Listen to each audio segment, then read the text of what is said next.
Selamat pagi bagi kita semua. Hari ini kita akan membahas mengenai tinjauan teologis tentang iblis dalam Injil Sinoptik.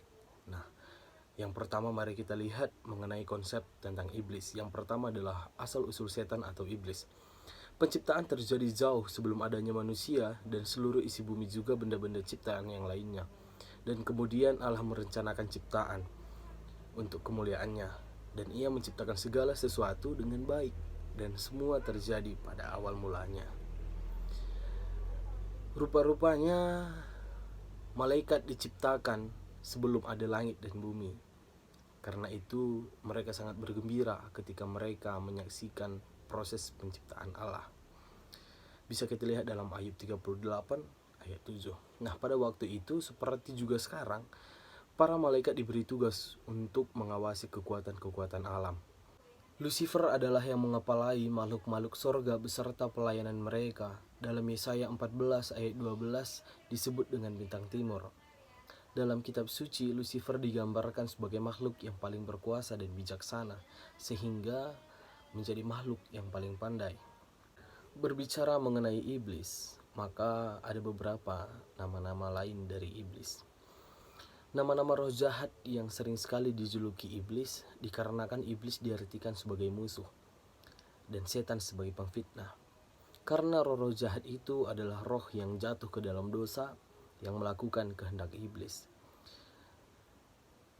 Beberapa nama-nama lain dari iblis adalah: yang pertama Beelzebul, bisa disebut sebagai penghulu setan. Yang kedua si jahat. Yang ketiga si pencoba, dan yang terakhir adalah roh-roh jahat. Dapat dilihat berdasarkan nama-namanya, sangat jelas menunjukkan sifat-sifatnya. Berbicara mengenai sifat-sifat iblis, ini adalah sifat-sifatnya. Yang pertama adalah jahat. Iblis merupakan musuh dari segala yang baik, makhluk yang memerangi kebaikan, yang hendak merusak citra Allah. Iblis yang penuh dengan kebohongan dan penipuan. Iblis sungguh amat teramat jahat. Bisa kita lihat dalam Matius 6 ayat 13. Yang kedua adalah penipu. Iblis adalah makhluk yang licik, penuh dengan kebohongan, sangat sombong dan tinggi hatinya. Dalam Matius 4 ayat 5 dan 6. Yang ketiga itu adalah sifatnya mencobai. Dalam menjalankan kejahatannya, iblis melakukan penuduhan palsu dan selalu mencobai orang percaya, termasuk Yesus juga dicobai oleh iblis. Dalam Lukas 4 ayat 2. Yang terakhir sifatnya adalah pencuri. Iblis juga mencuri firman Allah yang ditanamkan dalam hati manusia. Dalam Lukas 8 ayat 12. Berbicara tentang iblis yang merasuki dan mempengaruhi, mari kita lihat apa sih pengertian dari dirasuki setan. Maka kata dirasuki berarti memasuki atau iblis memasuki tubuh seseorang. Adapun dua pandangan perihal kerasukan setan, yaitu hal kerasukan setan itu memang sungguh-sungguh ada. Ada kekuatan atau kekuasaan di luar diri manusia yang menguasai dan menaklukkan manusia, yaitu kuasa iblis. Yang kedua adalah hal kerasukan setan itu adalah gejala kejiwaan biasa yang menyebabkan orang tersebut berbuat aneh-aneh, bukanlah oknum di luar dirinya, tetapi kekacauan jiwanya bersumber pada dirinya. Setan dapat memiliki dan merasuki seseorang dan menunjukkan gejala-gejala abnormal. Maka dapat diketahui bahwa iblis dapat mendiami, memiliki, dan merasuki manusia.